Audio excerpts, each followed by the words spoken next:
Yeah. So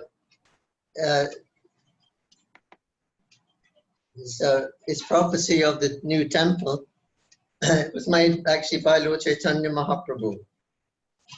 And about the TOVP, the Temple of the Vedic Planetarium, or the Adbhut Mandir. Adbhut Mandir Hoy Bhi Prakash Gauranga Nitya Seva Hoy Bhi Prakash.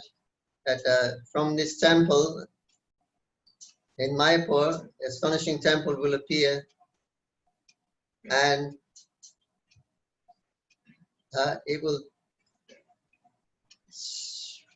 Gauranga Nitya Seva Hoy Bhi Prakash. From that temple, Gauranga's eternal service will spread. So it's Prabhupada's very dearest project to complete, and it has a great potency there to change the face of the world by giving this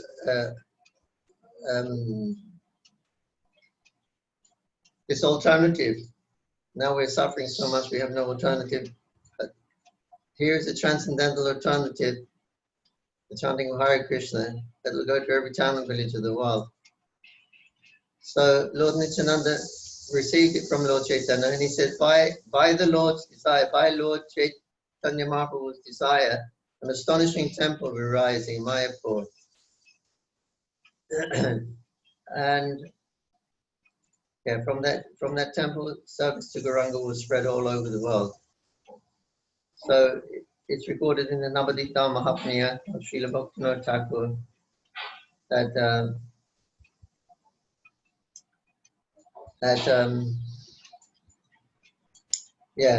Nityananda Prabhu is taking Jiva on Parikram, and they come to Mayapur, and he explains how this is the border of the Dham. Then he explains how everything will become manifest again here in Mayapur. Temples will be built, people will come back and live as before, they will all worship the deities, the holy name will always be heard. There's many temples and one astonishing temple. So this all prediction Mahaprabhu gave to Nityananda, and Nityananda Prabhu revealed it to Jiva Goswami. And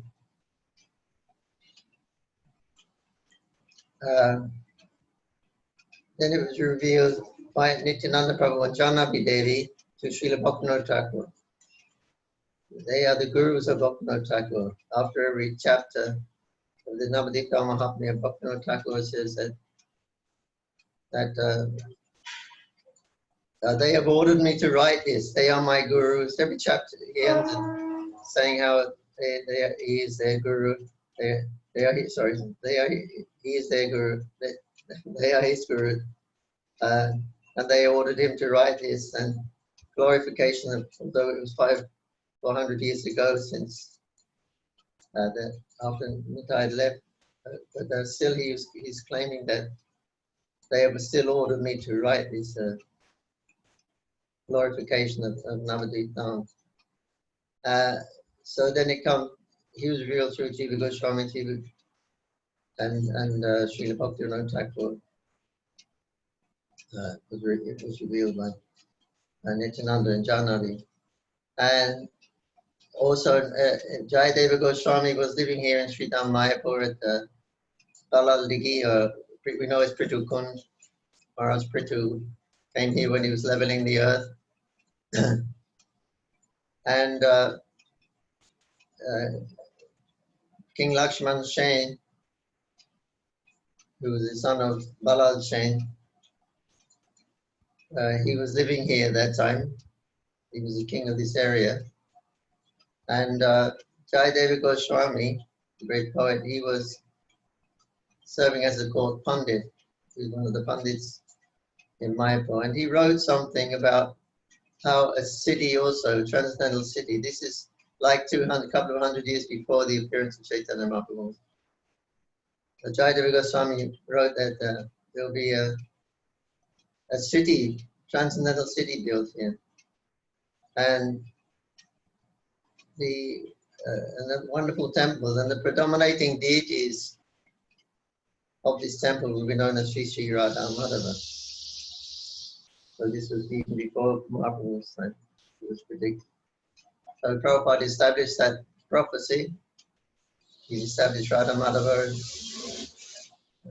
the central deities of the m4a project, and he's revealing the TOVP, a good Mandi that Nityananda Prabhu and Mahaprabhu have spoken of. So that is some of the history that goes back to Sri Chaitanya Mahaprabhu, Jaya Devi Goswami, and then there is the whole Parampara. Hare Krishna, Krishna Krishna, Hare Hare. Hare Rama, Ram Ram, Hare Hare. Shri Prabhupada Mayapur ki jai. Thank you. Well, I think we can see that all those predictions, they're actually coming true. But then I was praying, when will the Russians, Americans, etc., Europeans come to Mayapur at the job bit and raise their hands and chant Hari Bol along with their Jai Sachidananda with their Bengali brothers. So by Prabhupada's influence, then that you see that happening for the last 40 years. And the predictions like there will be many ghats springing up again. Now you see the new ghats coming up on the Ganges. There will be many residential dwellings, and they will be worshipping the deities in those houses. You will hear the holy name wherever you go. Like that, you wander around, people look. You hear kirtans coming from all different houses. So this is we actually see in these predictions. And actually at that time, over 100 years ago, when Bhaktivinoda Thakur made those statements, it was unthinkable. At that particular time in history, the Gaudiya Vaishnavas didn't have a very good reputation at all, due to the Asampradayas and due to the British influence and how the intellectuals in Bengal, which was the capital at that time, were totally the British, and the Ram Mohan Roy made this Brahmos, which was a kitchery of Hinduism and Christianity. And it was cool to be, like British, brown Brit. So at that time, then, they were the foreigners and had brainwashed some of the intellectual Indians, young Indians, and trained them up under their system. Because they knew they couldn't manage India by themselves, they had to be managed by the Indians, but the Indians had to be anglicized. So that was their program. But unfortunately, the same people actually, they became educated, they actually turned around. But at that particular time, it was unthinkable. Especially the Gaudiya Vaishnavas, all these Asampradayas, they had a very bad reputation because they were quite degraded and on track. So it took, the great devotees, and you see how they just treated the Gaudiya Vaishnavas. It's going up and down, it goes from this Narottam and Srinivasa, etc. And then down with it, and it picked up again. Vishwanath, then down in Bhaktivinoda Thakur, picked up. It went down a bit, and Bhaktisiddhanta picked it up and made a solid impression in India, 64 months. And then Prabhupada took it all over the world. So this is the Nam Sankirtan, this is the Yuga Dharma. And Srila Bhaktivinoda Thakur says all the different sampradayas or religions of the world, they will gather under the banner of the holy name, chanting the name of the Lord, which is in this particular time will be Hare Krishna. So, although you may think this is exaggeration, a little unbelievable, but why would the Lord come himself, personally come, Krishna, personally come, then all his associates personally come, his friends, the gopis, the manjaris, is coming as the Goswamis. They're given us a procedure by the sadhana bhakti how to attain that our original constitution, original consciousness of loving Krishna. So we want to be convinced that this is the most bona fide process in Kali Yuga, and it's the only viable process actually in Kali Yuga. If you want to go back to Krishna, go Lord Vrindavan, and you have to go through Chaitanya Mahaprabhu and Jataka, and you have to go through the six Goswamis. And so this is our great heritage. We're following. Mahaprabhu is coming to give the highest, he's coming to give love of Krishna, service to Krishna, and that was revealed primarily by chanting the holy names. So that the nature of the Dham, as we explained yesterday, Nrsingadev was right. They stopped, but he didn't want to make Lord Nrsingadev because he was too angry. But he said if he's worshipped in Mayapur, it'd be okay because all the deities in the Dham, they take on the same mood as the presiding deity of the Dham, which is Chaitanya Mahaprabhu. And his mood is very magnanimous, very merciful, so it will be okay. So that's the mood here, magnanimity, generosity, and everything in the Dham is of that same nature. I mean, the apricot Dham, that is. We may see something else, maybe see the actual real nature of the Dham. It's Satchit, but it's called Adhoya Dham, the merciful Dham. Everything wants you to, wants everyone to have love of Krishna, because that's Chaitanya Mahaprabhu's mood. So everyone takes on, everyone and everything has the same mood. So that's why it's emphasized that we preach, Sankirtan, we preach the holy names to people, because that is what Mahaprabhu wants. He wants everyone to experience that original consciousness of love of Krishna. He's come to taste it himself, which he couldn't do as Krishna in Vrindavan, so he's come as a devotee of Krishna. In the mood of Srimati Radharani, he's tasted that, he's intoxicated. He said everyone should have this, it's just too good to miss. So in that intoxicated state, he's not considered who is fit or who is unfit. So actually in Kali Yuga, you won't find many fit candidates. But so we're all mercy cases in that condition. That's why he's such a special esoteric incarnation. And that's why the Mayapur Dham is such a special place. Very difficult offences are easily nullified in the Holy Dham, not considered so much. So now the Vrindavan is the lotus of Vrindavan is gradually closing. The Jamuna will eventually dry up if there's any left nowadays. Of course, during the pandemic, the Jamuna has become green and clean again, but how long that will last, I don't know. But actually, we heard there was actually no water from the Jamuna in that river some years ago. It was all sightened up, and all the water was coming from agricultural overflow and streams. But now it's clear because there's no factories and that's what flows down to them.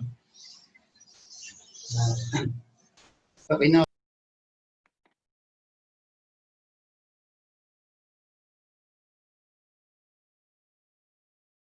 You need to unmute.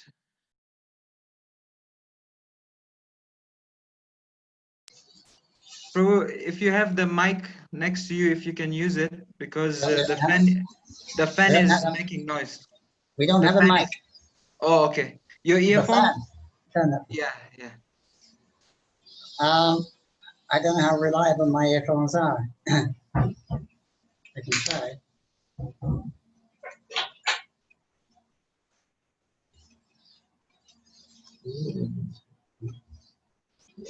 Because I got a mic on the earphones.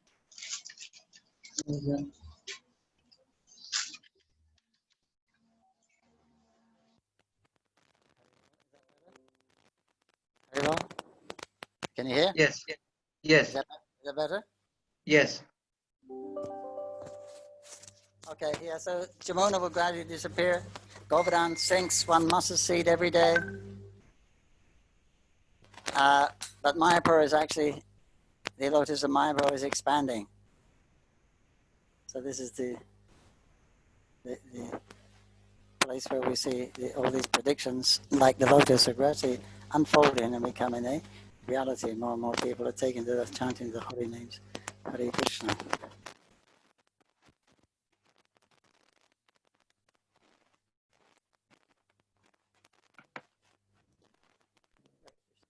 My book, EJ.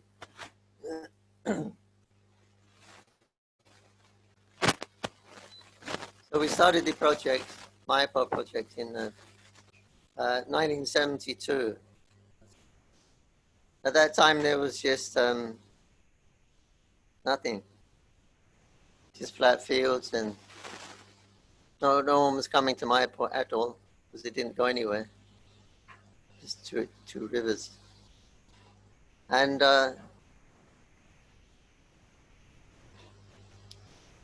yeah. So Prabhupada came. He established the project of the Mayapur Chandra Doya Mandir, TOBP. And 1972, we had our first Guru Purnima festival here. And then the deities stayed here from that time on, which under Prabhupada's direction, they should stay here. They should not go back to Calcutta. Small Radha Madhava. So I remember when Prabhupada came here, he was like a little boy actually. He was, he jumped down the hole. He was about 10 feet deep. Little rickety old bamboo ladder. He was very nimble. He was like a little elf. Just so easy. Just looking down there, he was giving some direction. He decided to go down himself. Boop, a couple of little hops, and he was down in the bottom of the hole, laying the foundation stone, laying an arm to death. And then Prabhupada stayed for some time. He lived with us in the Bhajan Kutir, because that was actually the only building that was around. And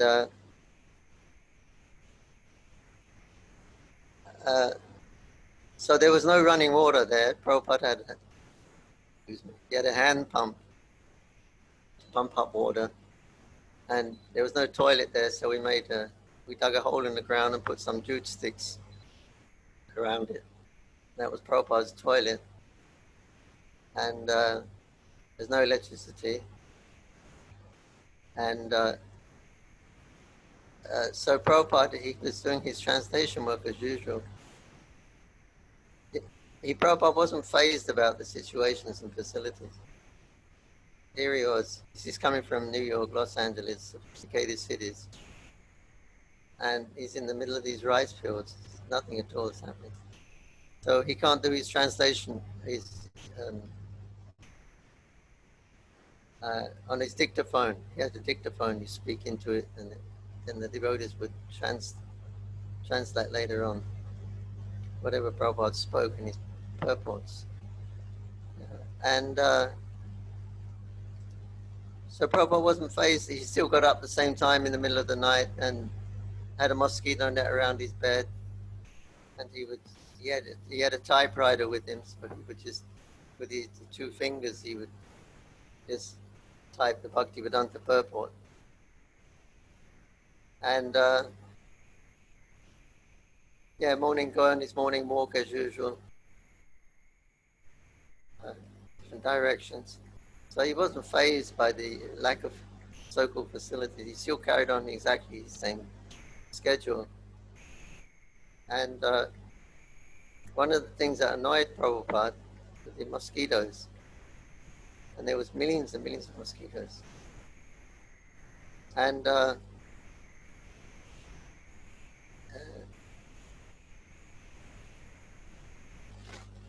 so he was complaining actually about the mosquitoes. I put my hand out under the mosquito net to get some papers or something.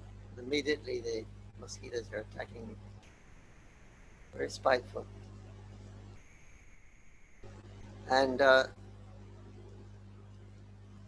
so we were burning cow dung patties, right? Cow dung patties. And to make smoke, we burn these inside the bhajan cookie. And Prabhupada, he didn't mind. He wasn't affected by it. We were all crying. Our eyes were coming because of the smoke. But Prabhupada didn't seem to be affected by it. And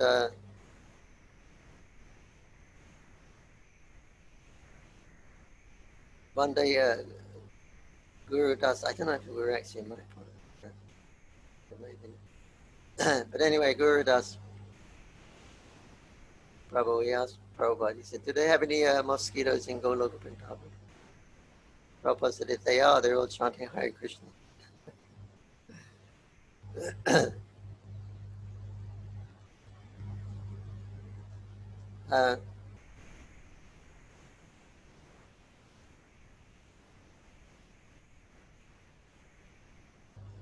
And another pet dislike, we can say, of Prabhupada was people who snore at night. And so when Prabhupada was coming, Bhavananda informed all the devotees, if anybody's snoring, you can't stay in the bhajan kutir because Prabhupada interferes with Prabhupada's translation. So is anybody snoring? Nobody said, no, okay. So when then Prabhupada came, then of course in the middle of the night, Prabhupada calling Bhavananda, someone is snoring there. We were sleeping on the veranda all around the bhajan kutir. Prabhupada was inside. Someone is snoring outside. And then Bhavananda go outside, look at the devotees who are snoring, making sound, and he wake them up. And, okay, you got to go sleep under the trees. Lots of snakes around there. It's nighttime. Anyway, that was the sleep under the tree. Prabhupada Ki Jai.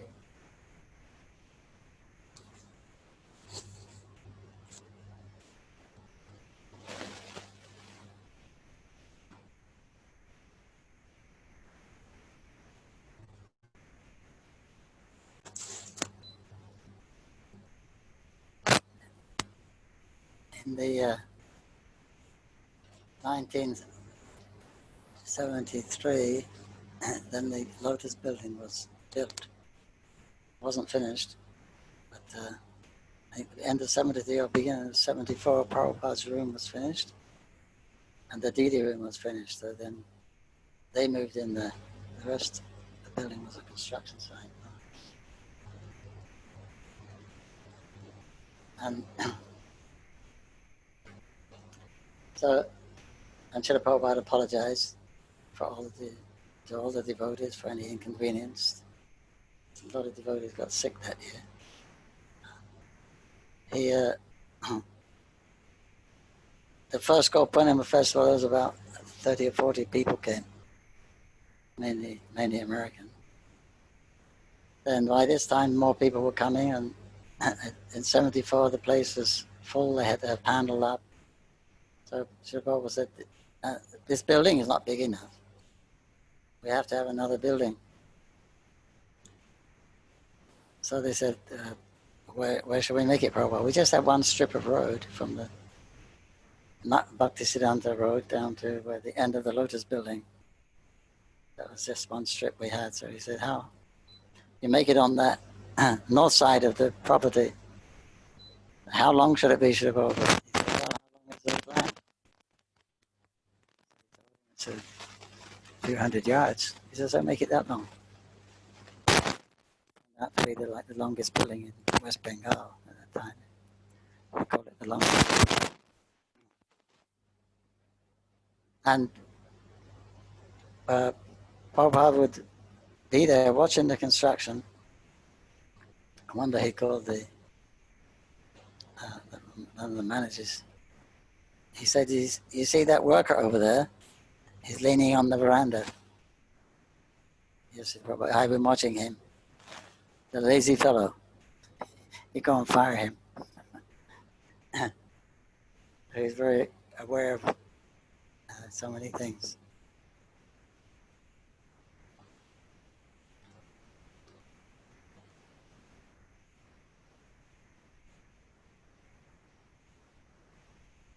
And Sundays, Prabhupada used to give darshan every day, evening time, and either in his room or sometimes in the park, in the park opposite the Lotus building. He would sit there. And so that was very wonderful to be there, and with all the devotees sitting around Prabhupada, and different topics would come up, depending on people bringing news of the preaching, and Prabhupada telling stories, or I'm not saying anything. It was just so nice to be there in his presence. As when Prabhupada appeared, he had a very, very strong presence. He became the center, focus immediately. There was no denying. Everywhere in the world he went, it was like that.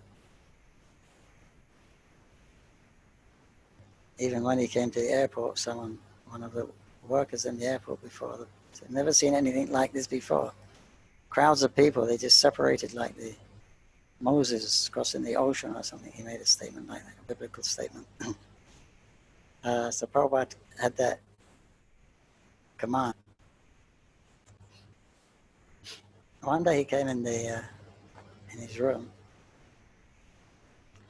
and he was quite in a grave mood. So Prabhupada sat down and he wasn't talking. He was looking around and it was a pin drop silence. So Prabhupada said, are there any questions? And nobody said anything. So then his voice was a little more concerned. Why there are no questions? It's even more silent. And nobody wanted to speak. He said, it is a duty of the spiritual master, of the disciple, to question the spiritual master. Why there are no questions? So then one of the devotees offered a question. It was the wrong question. It's sort of over in the third canto. Queen Kunti says, is this right? Prabhupada said, you fool. You're saying it says it in the Srimad Bhagavatam, you're asking if that is right. He said, that is not the question to ask the spiritual master. Even more quiet. Everyone was very scared. So then Hidayanda Maharaj asked the pertinent question. Then the ice broke. He got normal again and nice. Another time he was there giving darshan, then he got out to leave to go to the bathroom, I suppose. And he got to the door and he stopped and he came back. And on his desk there were some coins, paisa, aluminium coins. It has it in those days. It wasn't much. It was a small pile. It couldn't have been more than 2 rupees. So then he got his key for the drawer in the desk, which was on his, he kept on his Brahmin thread. And he opened the drawer and he put the paisa in there and he closed it and locked it. And then he went to the left. And everyone was in the room, nobody talked, but everyone was looking at each other. You know, these are Americans. They were, giving their life to Prabhupada. And here was a couple of rupees. And Prabhupada looked it up. But there was a kind of looking at everyone, what's going on? He's not trusting us, but we're giving our lives for him, 2 rupees. But then there was, nobody said anything, but there was an understanding there. At least I got it. Prabhupada was teaching us that Lakshmi should always be protected. And Prabhupada was very frugal like that, because he had nothing actually. Before he came to America, he had nothing. Right? He used to, when he got a letter, he would slit the envelope on 3 sides and open it up and use the inside of the envelope as writing notepaper cut paper. And he would walk to he would carry paper to the printer on his head to save the rickshaw charge in New Delhi. When if there was a tap dripping, or was on a morning walk, he would call the manager. Why is that tap dripping? Or a light was left on in the daytime, he would call the manager. Why is that light left on? The fan was running in the room. Prabhupada would listen. Yeah. And he would try the handle. The door was locked. So he called the manager. You see? You hear? Inside the fan is running. There's no one there. Demoniac. Demoniac. He said the devotees in the West, they're giving blood. You know, doing Sankirtan, distributing books, and they're sending it here. You are simply squandering. This is demoniac. So Prabhupada was very frugal and very conscious. As he walked around, if there was a window latch open, he would close it. Otherwise, you tear your quarter pocket on it, something like that. So he taught how to, when people came in the room, well, over their obeisance, the Prabhupada said, why didn't you close the door? It is a simple thing. You come in, you turn the handle, you open the door, you come in, you turn around, close the door. It's a very simple thing. A little details like that, Prabhupada was very much aware of. When he came into the room, he would be looking, you could see looking everywhere and at everyone. So he was very kind of aware of what was going on. He was aware that there was a cobweb which was in the corner which had been missed by the cleaner. He would see all these little details.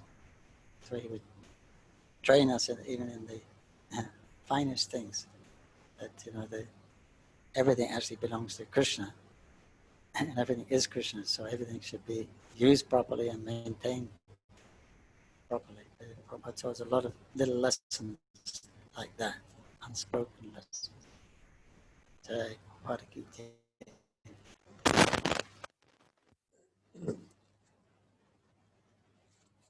In Mayapur, they grow these date trees, kajur trees, because the dates don't fructify for some reason. But they use the tree for getting sap and making kajur ras, and then they cook it, boil it down until it goes thick and make it into gur. Or you can boil it down halfway and make it into like a molasses syrup. Very, very nice, very tasty. But if you leave it till after the sun rises, it starts to ferment and becomes alcoholic. So Bhavananda, he was the president there at that time, but he didn't like the devotees who were going and drinking this kajur ras, date juice. So then Prabhupada came at the end of the year 1972, and so Bhavananda, he wanted to stop this. So when Prabhupada came in, immediately he told Srila Prabhupada, the devotees, they're taking this kajur ras. It's a very strong intoxication, Srila Prabhupada. It's just like whiskey. And devotees are taking it, Prabhupada. Prabhupada is hearing, oh, yes, really, really. So next morning, everyone will go for a darshan in Prabhupada's place. So we went for a darshan. And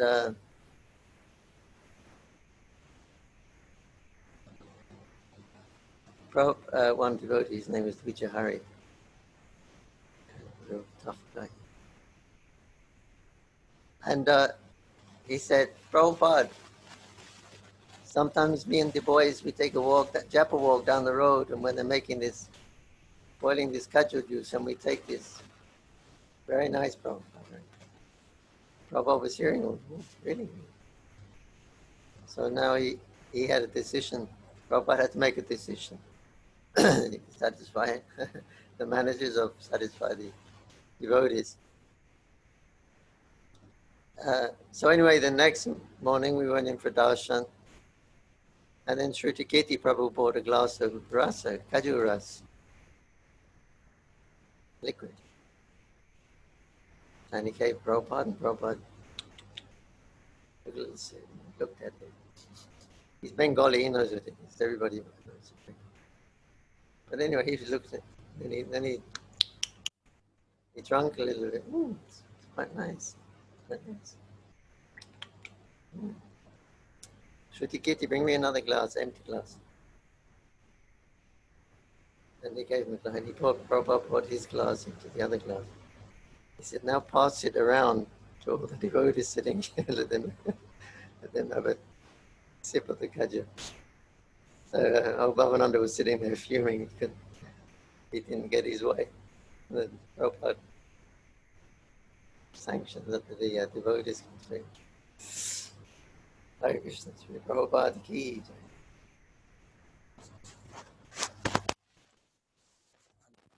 Type, sure. Yeah, when the devotees snored, either. There was another thing that disturbed him. That was the slamming of the doors. Because one time he stayed quite a while, right after Gaur Purnima. There's a windy season, Vaishak, Kal Vaishak. You get these storms whip up, windstorms, very ferocious. They come on very quickly. They don't last long. Then, because it's hot, everyone sleeps with the doors and windows open. Then these storms would whip up at night, and boom, boom, boom, the windows would clash and the door would slam. So that disturbed Prabhupada because he was doing his purports. And so that's why he would chastise you. Just when you open the door, if you want to leave the door open, you have put a wedge. The doors have a little wooden wedge on a hinge. You should push it in, and the windows have latches. Just do these simple things. He said, sometimes I'm writing these purports because Srila Prabhupada used to have several books. Jiva Goswami, Sridhar Swami, maybe Vishwanath Chakravarti's purports on the Srimad Bhagavatam, and he would read those and combine them into his Bhaktivedanta purports, which was just suitable for us at this particular time. But he said sometimes, he says, there's no, in Sanskrit, there's no English word that is equivalent.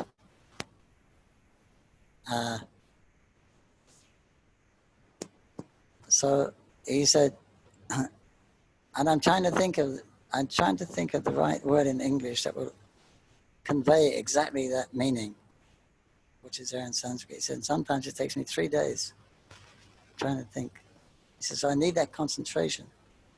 So when these doors slam, breaks my concentration. He said, it cracks my heart. He said, like heart cracking sounds.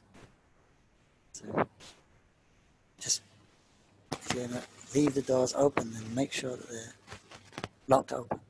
And the windows also. Prabhupada ki jai. Because Prabhupada, he used to get up about 10ish at night. We'd sleep for a couple of hours, two or 2.5 hours. Then he would get up when the whole world was sleeping. Then he would begin his purports. And he said, I was praying to Krishna that I could give up sleep. He said, and Krishna, later on, I wish Krishna has answered my prayer. And I can live without sleeping. For our benefit. That's the kind of self-sacrifices that these great devotees make for us, for us conditioned souls, so that we can present Krishna consciousness in a form that is very acceptable in today's atmosphere. Prabhupada ki jai.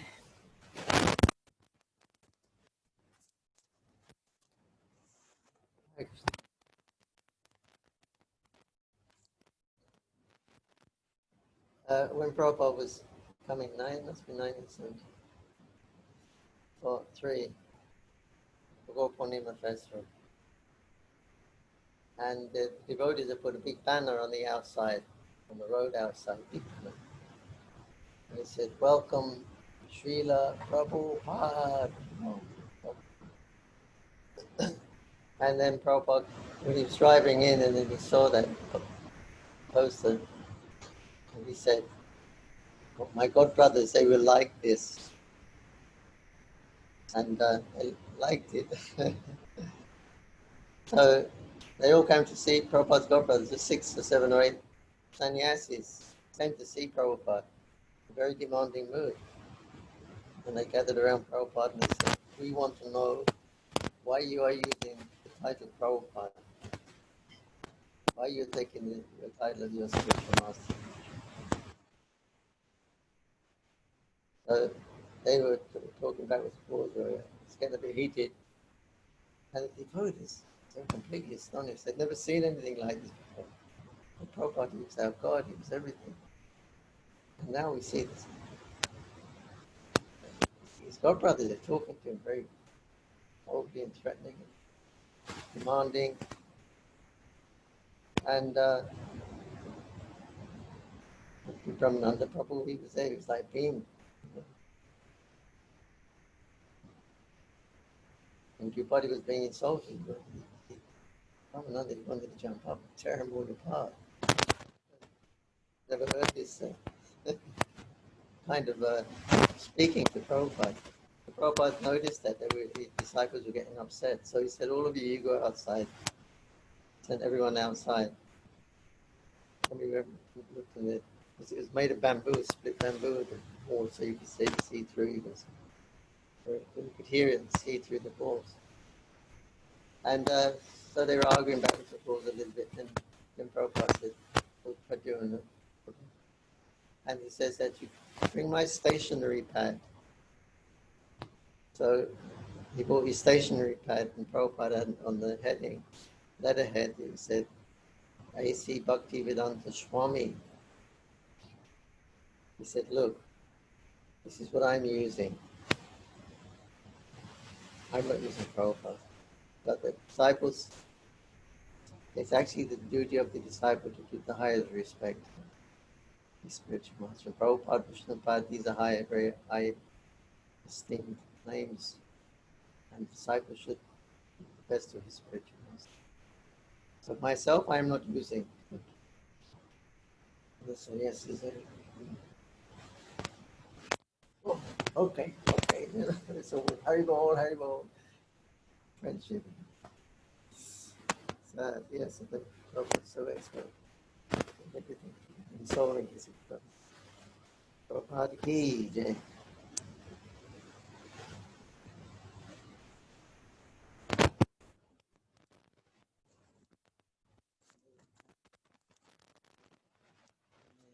The deities are one side of the building.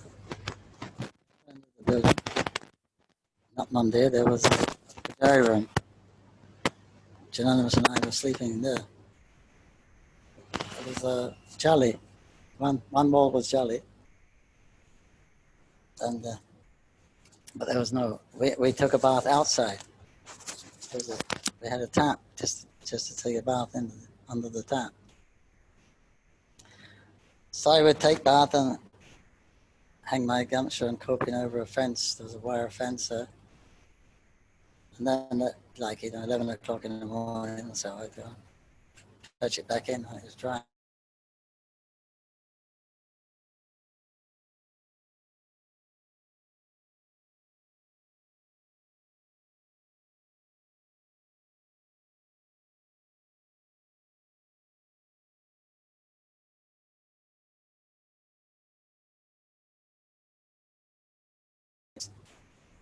We're gonna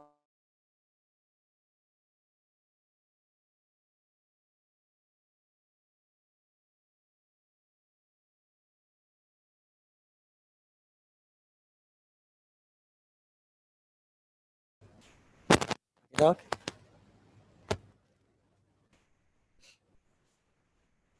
Because Prabhupada used to go to an early morning walk, so but I used to leave it out there till so every day I was using that gamcha, but Prabhupada used to go out once a day to walk.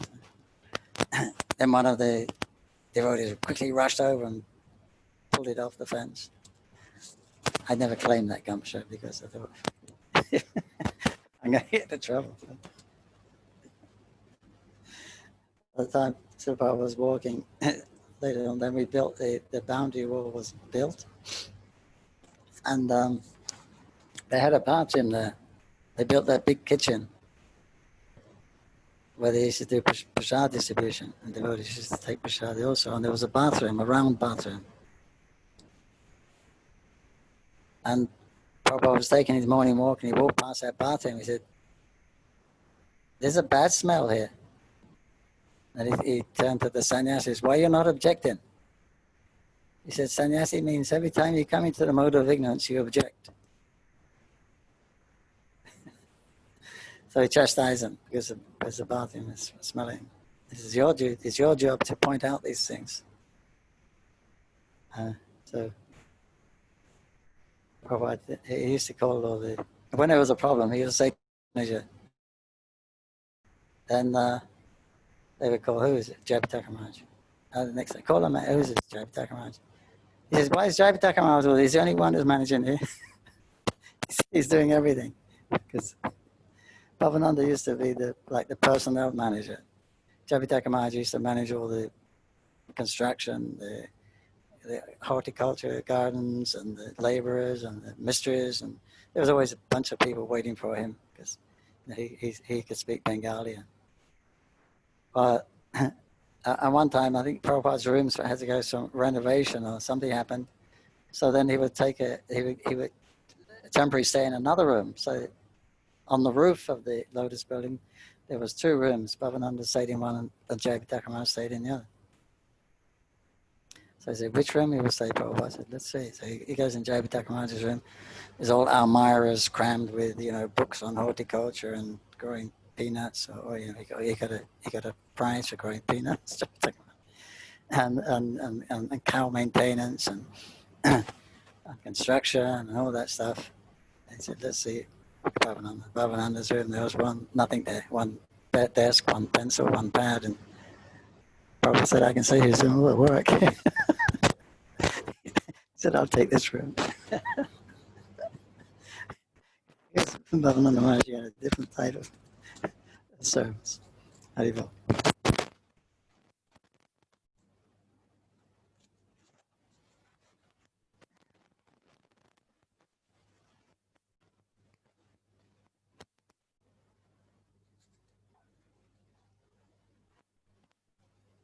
Sitting in Prabhupada's room, Satsvarup Maharaj.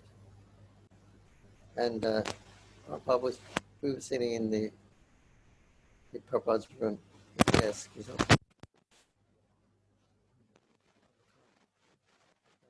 mattresses. And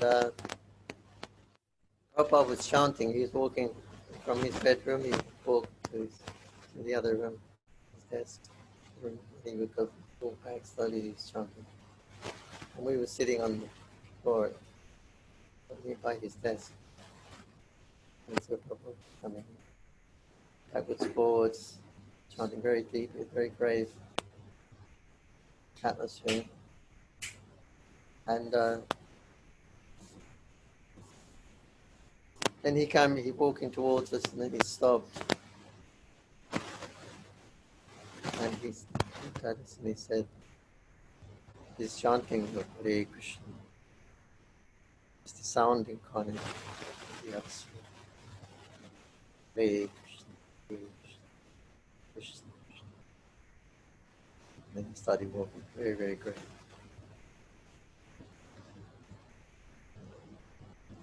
Sound incarnation of the Absolute. Realizing. Of course, he realizes Krishna. There's all the different aspects of Krishna. I remember that I used to take the frankincense round to Prabhupada's room every night. I'd take to the deities. So frankincense in a big pot, put charcoals in there and burn it. And we used to break these frankincense to powder so it burns more quickly, get more smoke and everything. And we always thought that this was to get rid of the mosquitoes. Prabhupada said one night, it's about 3 o'clock in the morning, 2:30 or 3. What the manager said, there's a mosquitoes here inside my net. Can you get rid of them? And so Bhavananda called me and he said, Prabhupada wants to get these mosquitoes out. Can you make that window, that frankincense? I said, how long will it take us? He said, 1 minute. Put a little bit of kerosene on the charcoal and burn. Anyway, then I went in Prabhupada's room and I offered the frankincense in his room and under the mosquito net and everything, chased off the mosquitoes. And so we would have a regular program. We would do this at Sunday time in the evening, about 6 o'clock. And I would take the Radha Madhava and the deities, and then I'd go up to Prabhupada's room, and then we go all around all the Lotus building, which is the only building, to the top.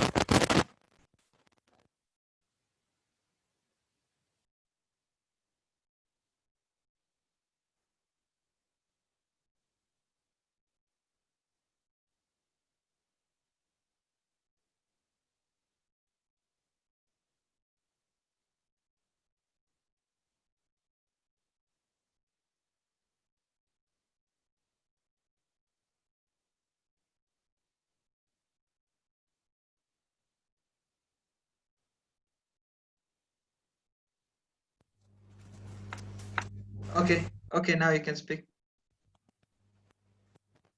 Very good. So we go into Prabhupada's room and start fanning I had a towel fan, a leaf fan to give more smoke quickly. And smoke, and I would start under Prabhupada's desk because mosquitoes would get underneath things. So I was kneeling by his side and I was fanning the smoke and everything. And then it would start billowing up and it would become very thick. And so I said, Prabhupada, shall I open the windows? He said, no, you can open the doors. No, it's okay. So generally the system in Bengal is that you fill the room up with smoke, then you turn the lights off and you open the doors and turn the fan on. Immediately all the smoke and mosquitoes, they all go out and fly out quickly. But Prabhupada, he didn't do that. He said, no, he said, keep the windows closed, keep the doors closed, keep everything closed. Sometimes it's new for devotees, they hadn't experienced that before, this frankincense, and they were kind of coughing and everything. More psychological, I think. But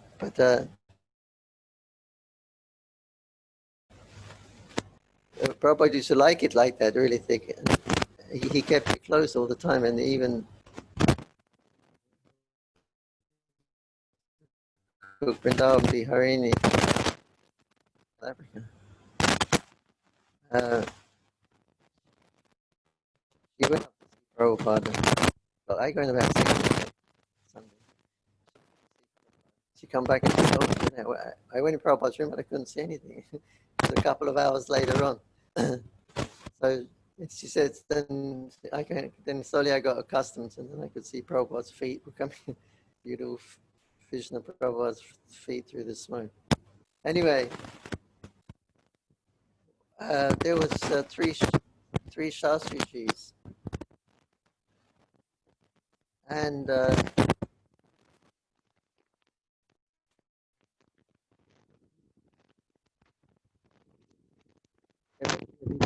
they were studying in the Rig Veda, and they became attracted to it, even got initiated. It was Ganga. So, and he said, he asked Prabhupada, can I teach your pujaris some non-fruitive mantras?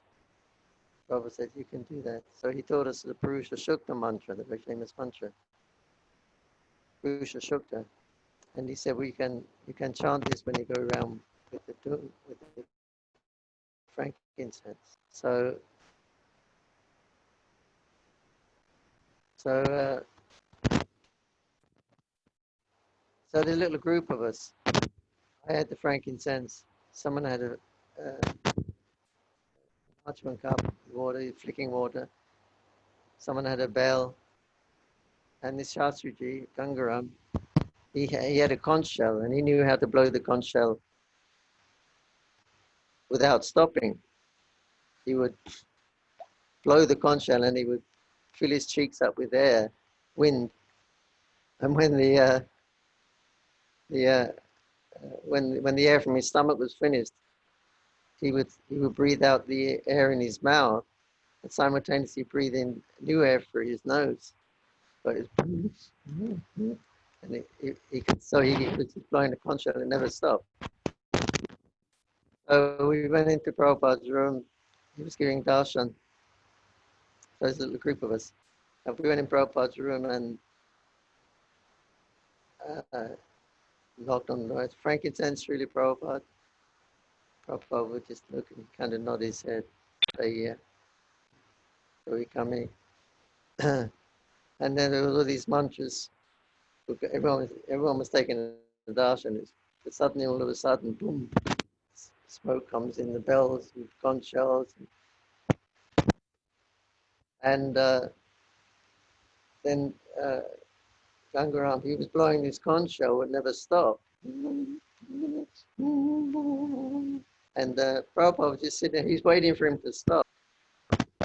Waiting and waiting and waiting. Then he understood, he's not going to stop. And Prabhupada, he looked up and he said, buzz, buzz, buzz, buzz. And started laughing.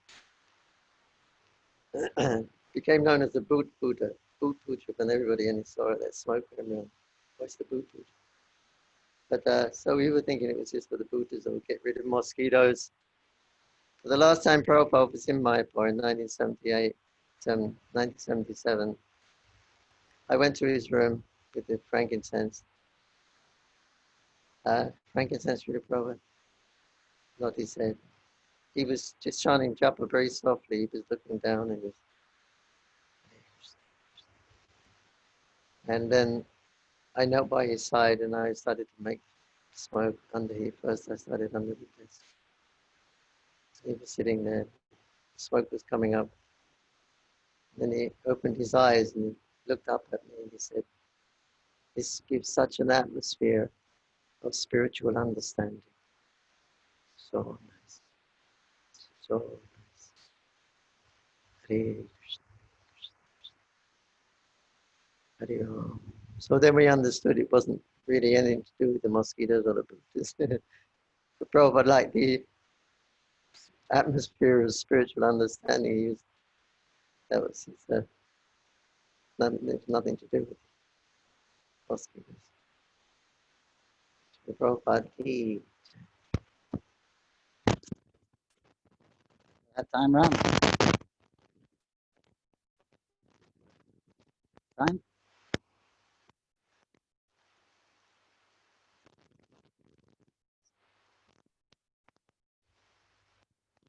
We used to have a guard watch Prabhupada on top of the staircase where his veranda was. We'd be sitting there in a chair to just make sure.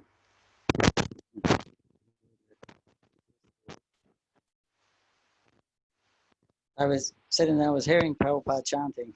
I couldn't hear his chanting, I could hear the beads clicking somewhere or other. And I was looking down towards his room, and Prabhupada came out the other door. He has a veranda goes all around the building. So he came out the other veranda, walked round, and he walked up to where I was sitting. And I was looking the other way, I was looking towards his room. And suddenly he was there. So I looked around and I saw Prabhupada was standing right next to me.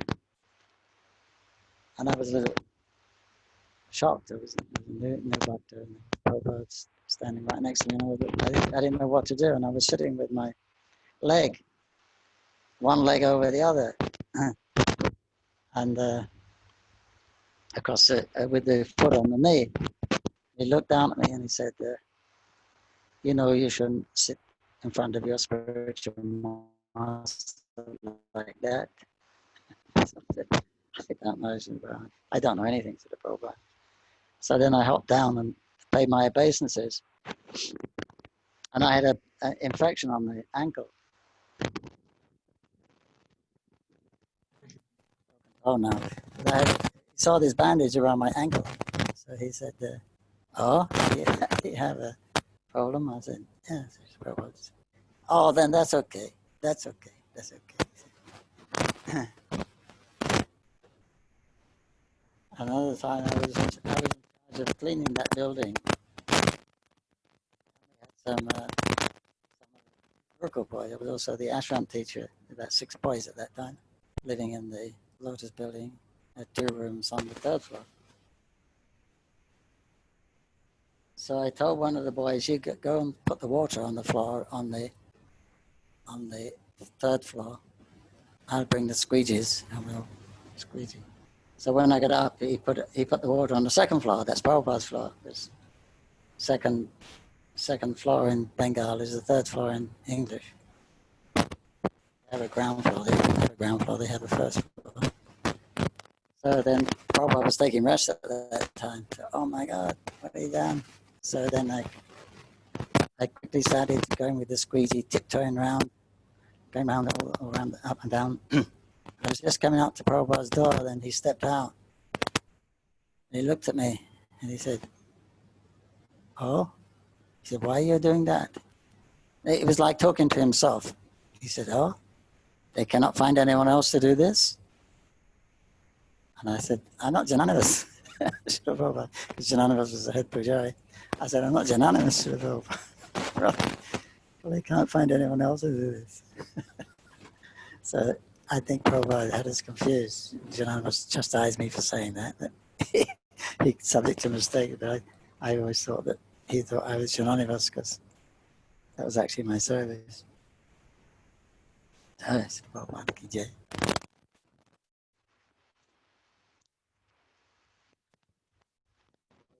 Sri Prabhupada's room one time. He said, did you hear the news? Did you hear the news? I said, no, Sri Prabhupada. He said, they stopped the case. We had a case going in Germany. ISKCON, government versus ISKCON. He said, they stopped it. Why did they do that? Wonder why they stopped it. They had such a good case. And he was like talking to himself and he was walking back. Why did they do that? I said, must have been a super soul Prabhupada. That's a dumb question. That's the other answer I guess. So later on I heard another Prabhupada speak about the same thing. He actually said that the super soul must have dictated to them. And he said they had such a good case actually against us. But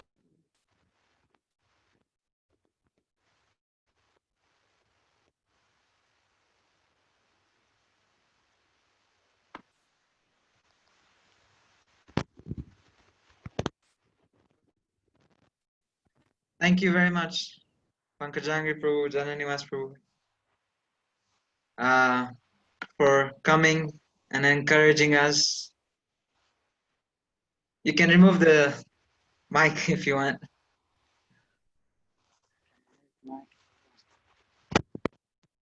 Hey. Yes. Thank you very much, Jananivas Prabhu, Pankajangari Prabhu, for your time and your mercy that you have given us all.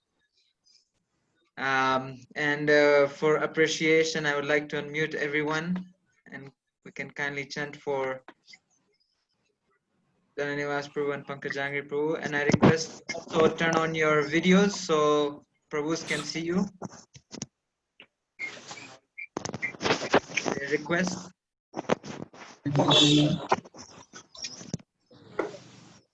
Hare Krishna.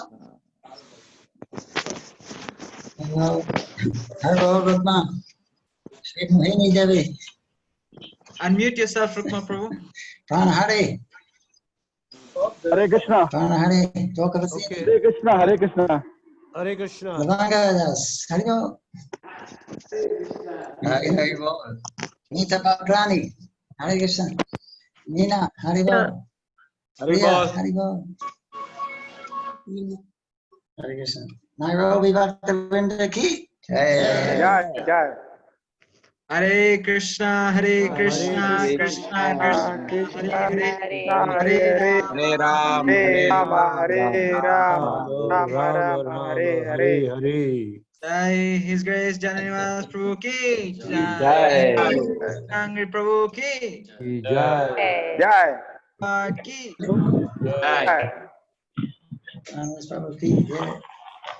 Yeah. Thank you very much, Prabhu. Thank you, Prabhuji. Hare Krishna. Hare Krishna. Pankaj.